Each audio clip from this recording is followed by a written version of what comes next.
말씀은 마가복음 3장 16절에서 19절까지 말씀입니다. 마가복음 3장 16절에서 19절까지 말씀, 신약성경 57페이지에 있습니다.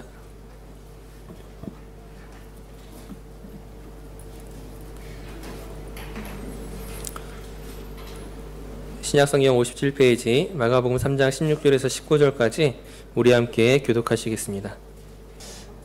어렸을 때는 구정 설날이 참 좋았습니다. 그 어렸을 때 좋은 이유는 딱 한 가지죠. 어른들께 세배하고 세뱃돈을 받을 수 있었기 때문입니다.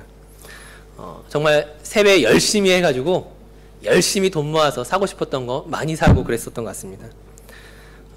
그런데 어느덧 이제 세배를 해도 세뱃돈을 받을 나이가 지나고 오히려 나이 한 살 더 먹는다는 느낌 때문에 구정설이 사실 기쁘다기보다는 오히려 부담스럽게 느껴질 때가 참 많이 있습니다. 새해가 된다는 것은 지난 한 해를 돌아보고 새해의 새로운 계획을 세워야 되는데 그 지나간 것들을 돌아봤을 때 이루어 놓은 것이 아무것도 없기 때문에 참 부담스럽고 여러 가지로 힘들 때가 참 많이 있습니다. 마찬가지로 지난 한 해를 돌아와 봤을 때 과연 내가 무슨 일들을 했을까? 내가 무엇을 남겼을까? 과연 한 해 동안 내가 수고하고 열심히 일했지만 과연 남아있는 것이 무엇일까? 이제 그런 생각들을 이렇게 한번 해보았습니다. 마찬가지로 예수님께서 이 땅 가운데 33년 동안 사시면서 막상 그분의 공생의 사역은 3년이라는 아주 짧은 시간이었습니다. 예수님께서 그 3년의 짧은 사역을 통하여 남기신 것이 있다면 과연 무엇을 남기셨을까요? 이미 잘 알고 있겠지만 예수님이 그 3년 동안 무엇을 하셨습니까? 바로 제자를 만드셨습니다. 예수님께서 목수의 아들이기 때문에 무슨 조각품을 만드신 것도 아니었고 예수님이 사람들에게 어떤 좋은 말씀을 책으로 남기신 것도 아니었습니다. 예수님의 모든 말씀과 행하신 일들에 대한 모든 증인으로서 12명의 제자를 남기셨습니다. 그런데 혹시 이 12명의 제자 이름을 외우실 수 있는 분 여기 있으신가요? 제자들 중에 몇 명의 이름을 외울 수가 있습니까? 작년에 저희 중고등부 수련회 때에 그 게임 중에 이 12명의 제자 이름을 외우는 것을 게임을 해본 적이 있어요. 다들 죽도록 고생해서 외웠지 처음부터 외우고 있는 학생은 한 명도 없었습니다. 부끄러운 이야기지만 제가 이제 신대원 공부할 때는 이름을 외웠는데요. 지금은 잘 기억이 나지 않아요. 어떻게 외워야 될지 쓰다 보면은 한 명이 비고 두 명이 비고 중복이 되고 굉장히 헷갈립니다. 혹시 장로님들, 권사님들 또는 집사님들이나 청년들 중에 12명을 외우실 수 있는 분이 있다면 제가 정말 밥을 한 끼 사드리고 싶어요. 더한 것도 할 수 있어요. 왜냐면 아무도 없을 거라는 걸 제가 알기 때문입니다. 있어요?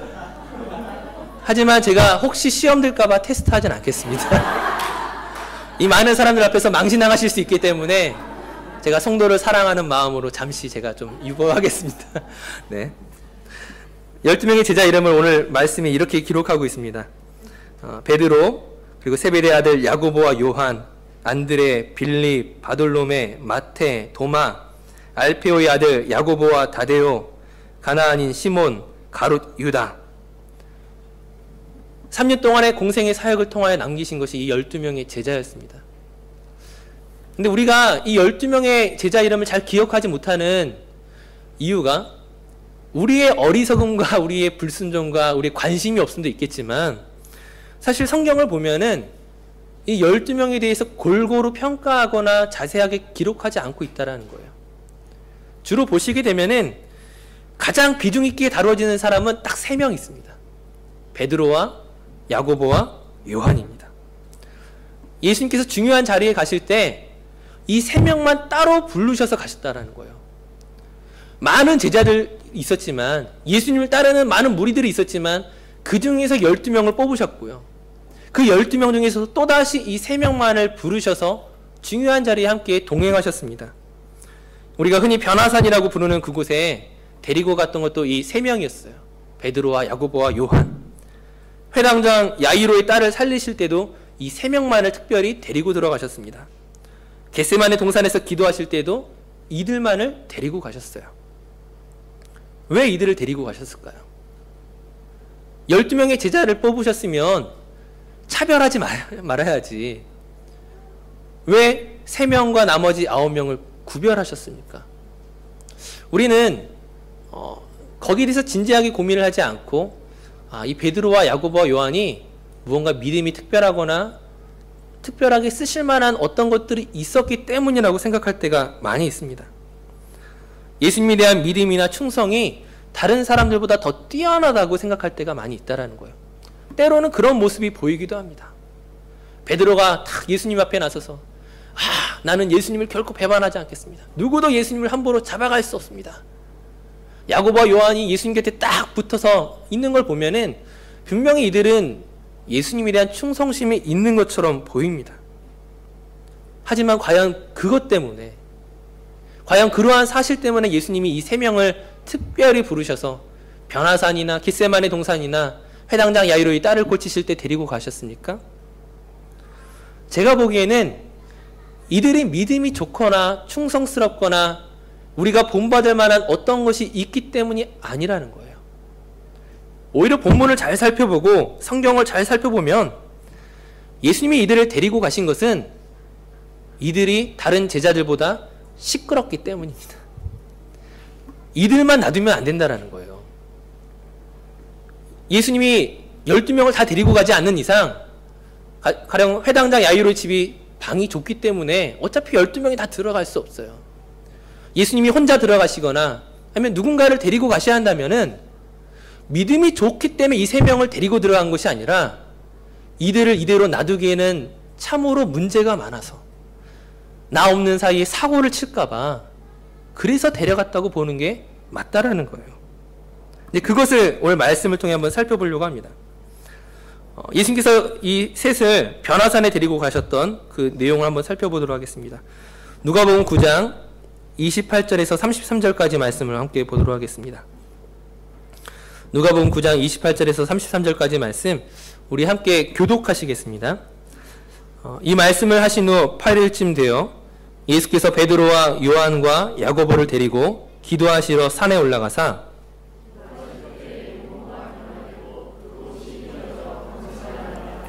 문득 두 사람이 예수와 함께 말하니 이는 모세와 엘리야라.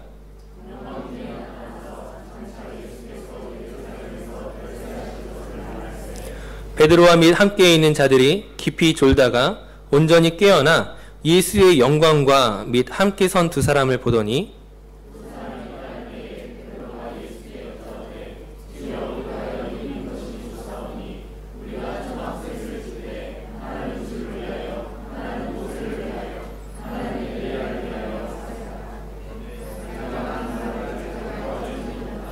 아멘.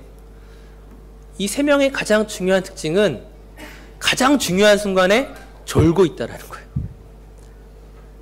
예수님이 특별히 선택해서 데리고 갔으면 거기서 좀 잘하는 모습을 보여줘야 되는데 졸고 있습니다. 그리고 이제 졸다가 깨어났는데 이제 막 예수님께 우리가 여기다 초막셋을 짓고 여기서 삽시다라고 막 이야기하고 있지만 오늘 본문이 무엇이라고 말하고 있습니까? 자기가 하는 말을 자기도 알지 못하더라. 횡설수설하고 있는 거예요. 이 제자들의 특징이 무엇이냐면 졸음입니다. 졸음. 이 변화산에서 뿐만이 아니라 겟세마네 동산에 데리고 가셨을 때 정말 예수님께서 이제 십자가를 지실 것을 앞에 두고 정말 그 마음이 괴로움을 가지고 정말 땀이 피가 되도록 변하도록 그렇게 안타깝게 기도하시는 그 순간에 이 베드로와 야고보와 요한을 데리고 가셨는데 이들이 어떻게 합니까? 거기서도 졸죠. 예수님이 돌아와서 깨웁니다. 지금이 졸 때가 아니라는 거예요. 기도할 때다. 또 기도하러 가셨는데 또 와보니까 또 졸고 있어요. 그래가지고 또 다시 깨우고 너희가 다시 한번 기도하라고 말씀하시고 또 기도하고 오셨는데 뭐예요? 또 졸고 있어요. 지금 이 베드로와 야고보 요한에게 있어서 어떤 충성심이나 대단한 어떤 배울 만한 것들이 있습니까? 횡설수설하고 졸기에 바쁜 이들. 마태복음 26장 40절 말씀에 보게 되면 예수님이 이들에게 이렇게 이야기합니다. 너희가 나와 함께 1시간도 이렇게 깨어 있을 수 없더냐. 1시간도 잠깐 동안도 나를 위하여 나와 함께 기도할 수 없겠느냐. 어리석은 제자들의 모습. 12명이 다 고만고만하겠지만 그 중에 베드로, 야고보, 요한은 특별히 잠도 많고 성격은 급해서 막 나서는 것처럼 보이지만 실속이 없는 그런 제자들이라는 거예요. 우리가 본받거나 배워야 할 만한 그런 대상이 되지 않는다는 거죠. 그럼에도 불구하고 우리가 이 베드로와 야고보, 요한에 대해서 참 긍휼히 여길 수밖에 없는 것은 이들의 모습이 누구의 모습이죠? 바로 저와 여러분들의 모습입니다. 너희가 1시간도 이렇게 깨어 있을 수 없다더냐. 일주일에 한 번 주일 예배 오지만 얼마나 우리가 이곳에서 많은 잠을 잤습니까? 목사이지만 솔직히 얘기하면 졸음이 올 때는 감당이 안 될 때가 있어요. 예? 일주일에 한 번 주일 예배를 드리는데 그 한 번 드리는 그 주일 예배조차 어젯밤에 너무 피곤해서 너무나 바빠서 힘들어서 말씀이 그냥 꿀처럼 달콤하고 예? 자다가 일어나면 은혜 받은 것 같고 이 어리석은 제자들의 모습은 사실 다른 누구의 모습이 아니라 나의 모습일 때가 많이 있습니다. 이제 이 세 명이 아니라 따로 한 명 한 명 한번 분석해 보면은 오늘 우리가 베드로를 예수님의 수제자라고 말하지만 성경에서는 베드로를 수제자라고 말한 적이 단 한 번도 없습니다. 초대교회에서 베드로를 높이기 위해 붙여준 것이지 그는 수제자가 아니에요. 단지 다른 누구보다 말이 많고 나서기를 좋아하는 사람이었습니다. 오히려 그랬기 때문에 다른 제자들보다 실수한 게 더 많아서 성경에 기록할 것이 많은 거예요. 가만히 있으면 실수라도 기록이 되지 않는데 괜히 한마디 꺼냈다가 다 기록되고 있는 거예요. 베드로가 어떤 실수를 하고 어떤 잘못을 하고 이게 참 불쌍한 거죠. 베드로가. 예. 다른 모든 제자들이 예수님을 배반해도 나는 절대로 배반하지 않겠다라고 이야기했다가 결국 예수님을 부인하고 닭이 울었습니다. 대제사장 그 종의 말고의 귀를 칼로 쳤다가 오히려 예수님에게 꾸중을 들었습니다. 부활하신 예수님을 만난 이후에도 그 예수님을 기다리는 것이 아니라 다른 제자들 선동해서 또다시 고기잡이 하러 간 제자가 바로 베드로입니다. 약점이 많은 사람이라는 거예요. 수제자가 아니라 선택받은 제자가 아니라 교회의 가장 뛰어난 리더십이 아니라 가장 약점이 많은 사람이 베드로였습니다. 그렇다면 야고보와 요한은 어떨까요? 성경을 잘 읽어보면 얘네들은 베드로보다 더한 애들입니다. 제가 애들이라고 표현하는 것은 그 행동들을 보면 기가 차거든요. 이게 과연 제자인가? 과연 예수님이 과연 이들을 무엇을 보고 뽑으셨는가? 그런 생각이 들 정도로 엉망이라는 거예요. 마가복음 9장 38절 39절 말씀 한번 같이 보겠습니다. 마가복음 9장 38절 39절 말씀 한번 같이 읽겠습니다. 요한이 예수께 여짜오되 선생님 우리를 따르지 않는 어떤 자가 주의 이름으로 귀신을 내쫓는 것을 우리가 보고 우리를 따르지 아니함으로 금하였나이다. 예수께서 이르시되 금하지 말라. 내 이름을 의탁하여 능한 일을 행하고 즉시로 나를 비방할 자가 없느니라.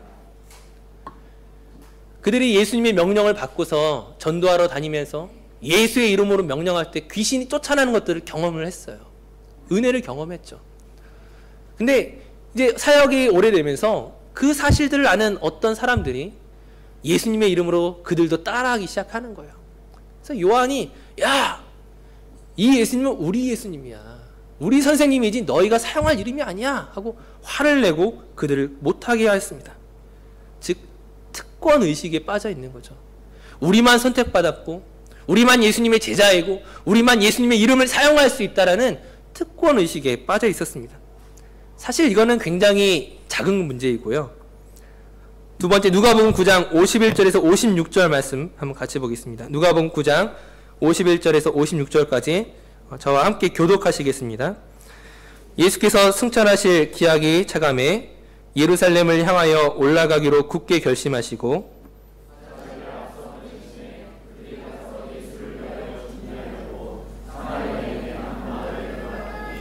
예수께서 예루살렘을 향하여 가시기 때문에 그들이 받아들이지 아니하는지라.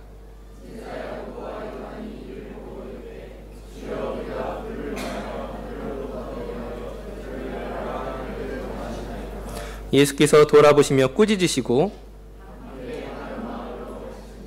아멘. 예수님께서 예루살렘으로 가시는 길에 좀 더 빠른 길을 위해서는 사마리아를 지나가야 되는데 이 사마리아 사람들과 유대인들이 사이가 좋지 않으니까 예수님이 들어갈 수 없도록 지나갈 수 없도록 방해를 했습니다. 그때 야고보와 요한이 무엇이라고 이야기합니까? 우리로 불을 명하여 그 하늘에서 불이 떨어져서 이 마을 사람들 다 전멸시키라고 그렇게 말하게 해주십시오. 자기들이 그런 능력이 있습니까? 능력도 없는 주제에 말도 안 되는 이야기를 하고 있는 거예요. 우리 길 지나가게 못했다고 해서 불을 명하여 이 마을 사람들 죽이라고 말하는 것이 제정신입니까? 그들의 마음에 있는 얼마나 잔인하고 잔악한 것들이 있는지 살펴볼 수가 있다는 거예요. 별로 우리가 본받을 만한 제자가 아닙니다. 마지막으로 마가복음 10장 35절에서 44절까지 말씀입니다. 마가복음 10장 35절에서 44절까지 함께 교독하시겠습니다. 세베대의 아들 야고보와 요한이 주께 나와 여짜오되 선생님이여 무엇이든지 우리가 구하는 바를 우리에게 하여 주시기를 원하옵나이다. 여짜오되 주의 영광 중에서 우리를 하나는 주의 우편에 하나는 좌편에 앉게 하여 주옵소서.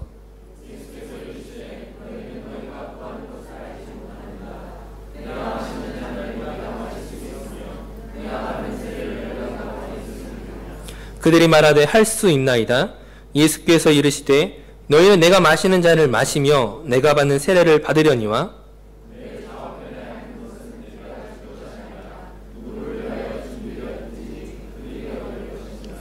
열 제자가 듣고 야고보와 요한에 대하여 화를 내거늘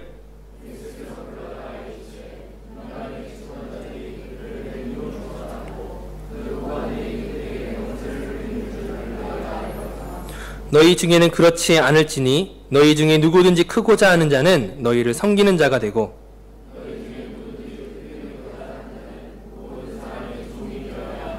아멘. 야고보와 요한이 예수님께 찾아와서 우리를 하나는 주의 우편에 하나는 주의 좌편에 세워주시옵소서. 예수님이 가시고자 하는 그 길에 대한 이해가 전혀 없습니다. 마치 세상의 부귀와 명예를 얻기 위해서 무엇이든지 하겠다는 이들의 모습을 통해서 우리는 이들이 참으로 어리석은 제자임을 알 수가 있습니다. 이들의 별명을 보아너게 우레의 아들이라고 예수님이 이야기하셨습니다. 천둥, 번개. 몇 년 전에 그 천둥의 신 토르라는 영화가 있었죠. 그 토르는 참 멋있게 나오지만 예수님이 지금 이들에게 말씀하시는 보아너게 우레의 아들이라고 말씀하시는 것은 이들의 성격이 급하고 얼마나 통제되지 않고 얼마나 제멋대로인가를 보여주고 있다는 거죠. 으스대기 좋아하고 나서기 좋아하고 잔인하고 잔악하고 베드로를 비롯하여 야고보와 요한은 예수님의 특별관리 대상이라는 거예요. 이들을 놓고 가셨을 때 이들은 끊임없이 불평할 것이고 제자들을 막 선동해서 다른 방향으로 끌고 갈 것이 아시기 때문에 이들을 내버려 두실 수가 없다는 거예요. 제가 이들의 잘못을 비추는 것이 무엇을 말하기 위함입니까? 우리가 믿음의 제자들, 예수님의 제자들을 바라볼 때에 이들에게 어떤 선한 것과 좋은 것이 없습니다. 물론 때로는 이들이 예수님을 쫓을 때 집을 버리고 배를 버리고 가족을 버리고 정말 헌신하며 예수님을 따라온 모습들도 있었지만 사실 그 헌신은 정말 믿음으로 인한 헌신이 아니라 그들 마음에 있는 잘못된 소원과 정욕을 가지고 헌신했던 것이 훨씬 더 많았다는 거죠. 오늘 오전에도 말씀을 드렸지만 우리 안에 어떤 충성과 헌신이 있다 할지라도 우리의 꿈과 소원이 있다 할지라도 그것이 예수 그리스도 앞에서 사라지고 포기되어지지 않는 한 그 헌신은 하나님을 기쁘시게 할 수 없습니다.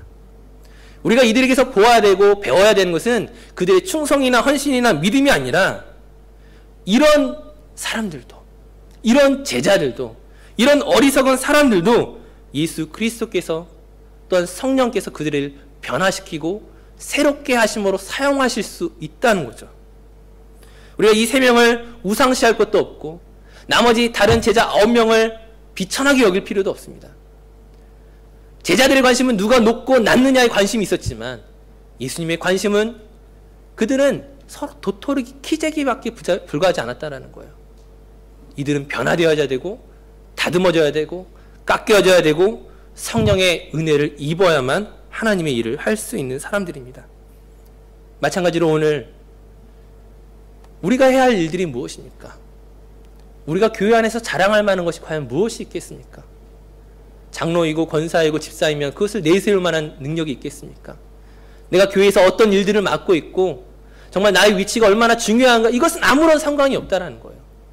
정말로 중요한 것은 하나님이 나를 지금 사용하고 계시는가? 내가 지금 하나님의 손 안에 붙들려 있는가?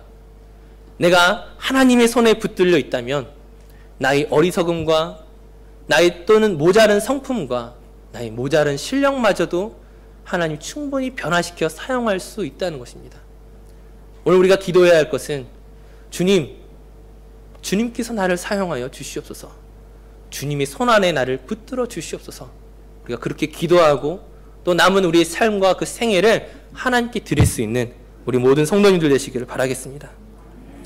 이제 우리 함께 찬양하고 기도했으면 좋겠습니다. 우리 모든 상황 속에서 우리 함께 다시 한번 찬양하시면서 내가 어떤 상황 가운데 있다 할지라도, 내가 어떤 실력과 어떤 위치 가운데 있다 할지라도 하나님 나에게 믿음을 주시고 나에게 은혜를 주시옵소서.